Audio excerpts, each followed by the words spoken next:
Everyone, good morning. কেমন আছো বন্ধুরা? আশা করি যে যেখানেই আছো খুব খুব খুব ভালো আছো। আমরাও মোটামুটি বেশ ভালোই আছি তোমাদের এবং ভগবানের আশীর্বাদে। মনিকার সিম্পল লাইফস্টাইলে আমার আরও একটি নতুন দিনে নতুন ব্লগে তোমাদের সবাইকে আরও একবার ওয়েলকাম। গুড মর্নিং জানিয়ে আজকের ব্লগটা শুরু করছি সকাল 7:30 থেকে। দিনটা হচ্ছে শুক্রবার। তো দেখো এদিকে আমি সামনের দোকান থেকে অল্প একটু বাজার করে নিয়ে আসলাম সকালের রান্না বান্না আর চার। এই কয়দিন তো ঘরে ছিলাম না, সেভাবে বাজার টাজার করা হয়নি। তো আজকে না মসুর ডাল করব আর উস্ত ভাজা করব। উস্ত এনেছি, পেঁয়াজ এনেছি, সঙ্গে 2টা বাসন মাজার সাবান, 1 প্যাকেট বিস্কুট দেখতেই পাচ্ছ, আর হচ্ছে হলুদ জিরে গুঁড়ো, এগুলোই এনেছি। আর ডাল এনেছি, মসুর ডাল। তো আগে ডালটা বসিয়ে দিব, ডালটা ফুটতে একটু টাইম লাগবে, তারপরে একটু গরম জল করে খাবো আর চা করে খাবো। সংসারের কাজের কোনো অভাব নেই, সেটা বড়ই সংসার হোক বা ছোটই হোক, সবাই সবার সংসারে ব্যস্ততায় থাকে। তবে সেই সংসারের কাজগুলো যদি আমরা একটু বুদ্ধি করে কিছুটা পরিশ্রম করে করা যায়, তবে খুব সহজেই কাজগুলো গুছিয়ে করা যায়। তো আজকের ব্লগে আমি তোমাদের সঙ্গে এটাই শেয়ার করব, আমি আমার সংসারের কাজগুলো কিভাবে করি সকাল থেকে। আই হোপ আজকের ব্লগটাও তোমাদের ভালো লাগবে। তো সম্পূর্ণ ব্লগটা দেখার অনুরোধ রইল। যদি ভালো লাগে আজকের ব্লগটা দেখে তোমাদের, চাইলে আমার চ্যানেলটা সাবস্ক্রাইব করে রাখতে পারো। যারা এখনও সাবস্ক্রাইব করোনি, পাশে থাকা বেল অল বাটনটি অন করে দিতে পারো আমার চ্যানেলের ব্লগগুলো যদি দেখে তোমাদের ভালো লাগে। তো এদিকে দেখো আমার গরম জল হয়ে গেছে, আগে 1 গ্লাস গরম জল খেয়ে নিই। আর সাইডের দিকে আমি দেখো মসুর ডাল বসিয়ে দিয়েছি, ডালটা ফুটছে, ফাঁকে নীলাশ্রী দুধটাও গরম করে নিব। দুধটা নামিয়ে তারপরে আমি চা করব। সকাল সকাল দেখলে আমি টুকটাক করে বাজার টাজার করে নিয়ে আসলাম।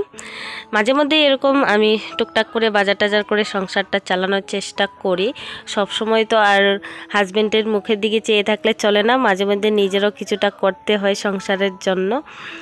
তো এই কয়দিন তো আমাদের দেখলেই ঘুরতে গিয়েছিলাম, সেরকম কাজকর্ম ছিল না। আর ঘুরতে গেলে টাকা পয়সারও কিছু কথা আছে, সেখানেও কিছু খরচ হয়ে গেছিলো। এসে মাসকাবারি বাজার তোলার মতো সামর্থ্য ছিল না। তো ভাবলাম যা টুকটাক করে এই কয়দিন চলে নিই, তারপরে আবারও কাজ শুরু হয়ে যাবে। আজকে থেকেই আবারও কাজে যাবে হিমাশ্রীর পাপা। তো আমাদের তো গাড়ি নিয়েই বেরোয়, গাড়ি চালানোর পর যা হয় তা দিয়ে আমাদের সংসারটা চলে, এক্সট্রা কোনো কাজকর্ম নেই আমাদের। তো এই কদিন গাড়ি চালানো বন্ধ ছিল। গাড়ি চালানো হলে আমাদের টাকাটা আসে, তারপরে আমাদের বাজার টাজার করা হয়, তারপরে আছে বাড়তি এটা ওইটা। তো যাই হোক, চলো এইদিকে আমি যেসব টুকটাক বাজার টাজার করলাম গুছিয়ে নিয়েছি। এই যে 1 প্যাকেট বিস্কিট, তো সেটাও ডিব্বার মধ্যে ভরিয়ে রাখছি। এটা হচ্ছে নীলাশ্রীর খাবার। আর আমার জন্য আমি মুড়ি নিয়ে এসেছি ঘর থেকে, মুড়ি দিয়ে চা খাবো। আর হিমাশ্রীর পাপা তো চা খাই না, ভাত হবে। ভাতটা এখনও বসাইনি, ডালটা হওয়ার পরে একদিকে ভাত বসিয়ে দিব আর উস্ত কেটে ভাজা করব। তো চলো, এদিকে আমার চা হয়ে গেছে, চাটা আগে খেয়ে নিই, খেয়ে তারপরে রান্নাটা সেরে নিই।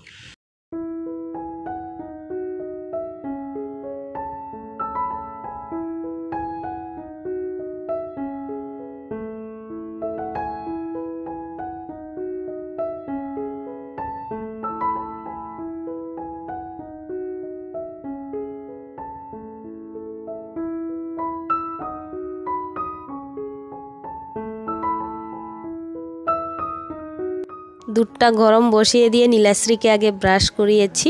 ও নিজে নিজে ব্রাশ করতে পারে না, তো ওকে একটু গরম জল দিয়ে ভালো করে ব্রাশটা করিয়ে মুখ চোখ ধুয়ে নিলাম। আর ওর দুধটাও গরম হয়ে গেছে, গ্লাসের মধ্যে ঢেলে রেখে তারপরে আমার চাটা বসিয়ে দিচ্ছি।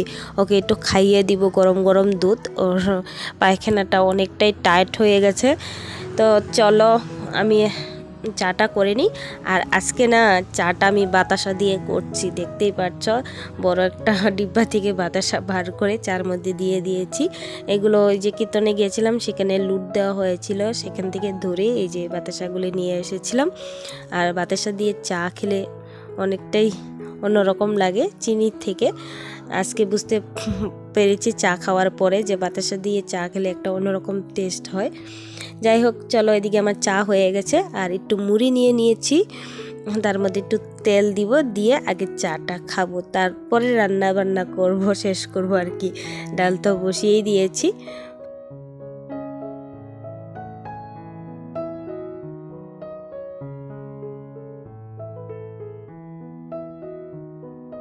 এদিকে কিন্তু হিমাশ্রীর পাপা খেয়ে দিয়ে বেরিয়ে যাচ্ছে। আর আজকের বাইরের ওয়েদারটা দেখো, সকাল থেকে কিন্তু বেশ ভালোই ছিল, আর পরে যত বেলা হচ্ছে ততই দিনটা ডাউন হয়ে যাচ্ছে, মানে রোদটা কমে গেছে। তো এদিকে আমি দেখো খাওয়া দাওয়ার বাসন টাসনগুলো আগে ধুয়ে নিচ্ছি, আর ফাঁকে ফুঁকে আমি ঘরটা একটু গুছিয়ে নিয়েছি। বাসন কয়েকটা ধুয়ে ঘরটা আগে ঝাড়ু দিব, এখন মুছবো না, তার আগে আমি কাপড়গুলো ধুবো। অনেক কয়েকটা কাপড় জমা করে রেখেছি। আগের দিনে ব্লগে দেখেছো আমি পাতলা পাতলা কয়েকটা শাড়ি, পাতলা পাতলা যেগুলো কাপড় সেগুলো ধুয়েছিলাম, কিন্তু শুকিয়েও গেছিলো। আর আজকে যেগুলো ধুবো সেগুলো মনে হয় না এক রোদ্রে শুকাবে, কারণ রোদটা সেরকম নেই, একদম মিষ্টি মিষ্টি একটা রোদ। যাই হোক, চলো এদিকে বাসন কয়েকটা ধুয়ে নিই আগে, তারপরেই আমি কাপড়গুলো ধুবো। সব সময় তো আর কাজের রুটিনটা সেম থাকে না, বা কাজ করার সিস্টেমটাও কিন্তু একই থাকে না, কোনো কোনো দিন চেঞ্জও হয়ে যায়। আমি কিন্তু সব সময় যে একইভাবে কাজকর্মগুলো তোমাদের সঙ্গে শেয়ার করি সেটাও না, মাঝে মধ্যে আমি সময়ের উপর ডিপেন্ড করেও কাজকর্মগুলো করি। আজকেই ধরো দেখো, সকাল সকাল যদি আমি কাপড় চোপড়গুলো ধুয়ে দিই একটু তাড়াতাড়ি শুকিয়ে যাবে, কারণ আজকের রোদটা সেরকম নেই। সব সময় তো রোদটাও সব সময় সমান থাকে না, মাঝে মধ্যে বেশি থাকে, মাঝে মধ্যে আবার কমও থাকে। 2 দিন ধরে মেঘলা মেঘলা যাচ্ছিল, কালকে একটু রোদ ছিল, আজকেও রোদ আছে কিন্তু সেরকম নেই। তার ফাঁকে আমি ভাবলাম আগে কাপড়গুলো ধুয়ে দিই। অন্যদিন কি করি, আমি সমস্ত কাজটা সেরে লাস্টে কাপড়গুলো ধুয়ে তারপরে স্নান করি। আজকে ভাবছি না, আগে কাপড়গুলো ধুয়ে তারপরে ঘর মুছবো বা উঠানটা পরিষ্কার করব। কিন্তু এই যে বাসন কয়টা ধুয়ে নিচ্ছি, কারণ সকরা বাসন টাসন এতক্ষণ টাইম পরে থাকা ভালো নয়। আমি জেনেছি যেদিন থেকে, সেদিন থেকে বাসন কয়টা কিন্তু আমি আগে ধুয়ে নিই খাওয়া দাওয়ার পর পরে। তোমাদের সঙ্গে কথা বলতে বলতেই কিন্তু আমার বাসন ধোয়াও হয়ে গেছে, কাপড়গুলোও ধোয়া হয়ে গেছে। এই যে এখন মেলে দিচ্ছি। আর বাইরের ওয়েদারটা দেখে বুঝতেই পারছো রোদ্রের কি অবস্থা, ওয়েদারের কি অবস্থা। আজকে মনে হয় না কাপড়গুলো আর শুকাবে। আর এই যে সকালবেলা রোদ দেখে আমি ব্ল্যাঙ্কেটটা রোদে দিয়েছিলাম। এই কয়েকদিন ব্ল্যাঙ্কেটটা আর বালিশ আর অন্য ছোট ছোট ব্ল্যাঙ্কেট সব কয়টা একসঙ্গে বিছনার মধ্যে রেখে ব্ল্যাঙ্কেটের উপরে বা সব কিছুর উপরে একটা কাপড় দিয়ে ঢেকে গিয়েছিলাম। আর যেদিন এসেছিলাম সেদিন তো আর রোদে দেওয়া হয়নি, রাত্রে এসেছিলাম, এসে সেগুলো নিয়ে ঘুমিয়েছিলাম। তারপরের দিনও সেরকম রোদ ছিল না, হালকা পাতলা ছিল। আজকে সকাল সকাল রোদটা দেখে বার করেছি, কিন্তু এখন আর রোদ নেই। আর এই যে কাপড়গুলো ধুয়ে মেলে দিচ্ছি, সেগুলো তো শুকাবে না মনে হয় না। যাই হোক, শোকাক আর না শোকাক ধোয়া হয়েছে যদি, এখন তো মেলে দিতেই হবে। জলটা কমসে কম ঝরুক, আজকে না শুকালেও কালকে শুকিয়ে যাবে। সকাল সকাল বার করে দিব। আর হালকা হালকা বাতাসও আছে, কিছুটা হয়তো শুকিয়ে যাবে। যাই হোক, চলো কাপড়গুলো মেলে দিই। মেলে দিয়ে তারপরে আমি আগে বাইরের উঠানটা একটু জল দিয়ে পরিষ্কার করব। ঝাড়ু দেওয়াও আছে, চারোদিকে ঝাড়ু দিয়ে নিয়েছিলাম সকালে যখন বাসি উঠান ঝাড়ু দিয়েছিলাম। এখন শুধু জল দিয়ে ওই যে টাইলসগুলো একটু ধুয়ে দিব, তারপরে ঘরটা মুছবো, মুছে স্নান করব, পূজা দিব। আবার ওর নীলাশ্রীকে স্নান করানোর আছে, ওর জন্য একটু গরম জল বসিয়ে দিব। তারপরে আমি স্নান দান করে পূজা টুজা দিয়ে নীলাশ্রীকে স্নান করাবো। অনেক কয়েকটা কাপড় ধোয়া হয়েছে, তো সব কয়টা আর উঠানের এই রশিটার মধ্যে হয়নি। তো বাগানের মধ্যে একটা রশি টানানো ছিল, সেখানে হিমাশ্রীর পাপার লং প্যান্টগুলো মেলে দিয়ে আসলাম।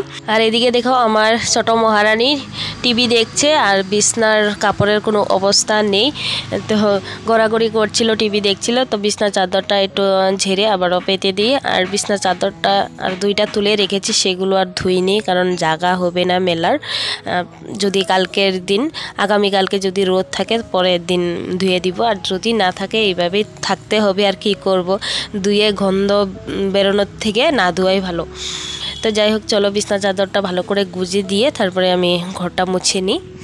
সংসারের কাজগুলো অল্প অল্প করে করতে করতে কিন্তু অনেকগুলো কাজ করা হয়ে যায়। সংসারের প্রতিদিনের কাজ, রান্না বান্না, খাওয়া দাওয়া, বাচ্চাদের খাওয়ানো, স্নান করানো, ঘর মোছা, কাপড় কাচা, এগুলো হচ্ছে রেগুলার ডিউটি। এগুলো করতে হয় আর এগুলো থাকেই সবার সংসারেই। তার সঙ্গে ঘর পরিষ্কার করা, টুকিটাকি কাজকর্ম তো থাকেই, এগুলো এক্সট্রা কাজ।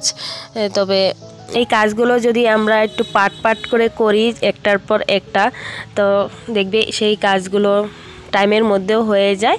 একটু প্ল্যান করে যদি করি আর কোনো ঝামেলাও হয় না। সকাল থেকেই ভাবছিলাম আজকে কোন কাজটা আগে করব, কোন কাজটা পরে করব। অনেক কয়েকটা কাপড় জমা হয়ে রয়েছে, কাপড়গুলো আগে ধুবো না অন্য কাজগুলো আগে সারবো।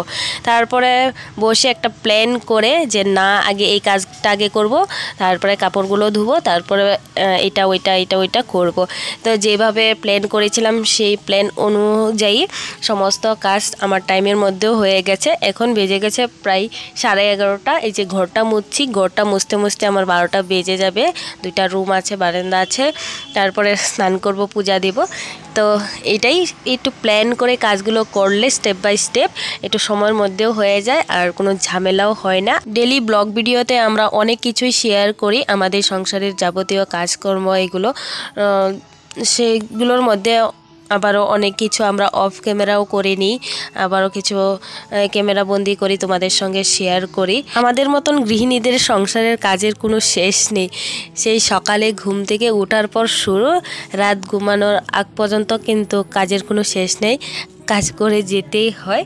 আমার সংসারের কাজগুলো আমার একা হাতেই সব করতে হয়। আর সাথে আছে 2টা ছোট ছোট মেয়েরা, একজন তো এখন ঘরে নেই, একজন আছে। এদেরকেও সংসারের কাজকর্মর ফাঁকে ফাঁকে টাইম দিতে হয়। আমি আমার সংসারে যতটুকু কাজ করি, আমি আমার সংসারটাকে ভালোবেসেই করি। চেষ্টা করি আমার সংসারটা সুন্দর করে সাজিয়ে গুছিয়ে রাখতে, আমার কাছে সেটাই ভালো লাগে। আর নিজে যদি ভালোবেসে কাজগুলো করি তাহলে দেখবে সংসারটা সুন্দর হতে একদম বাধ্য।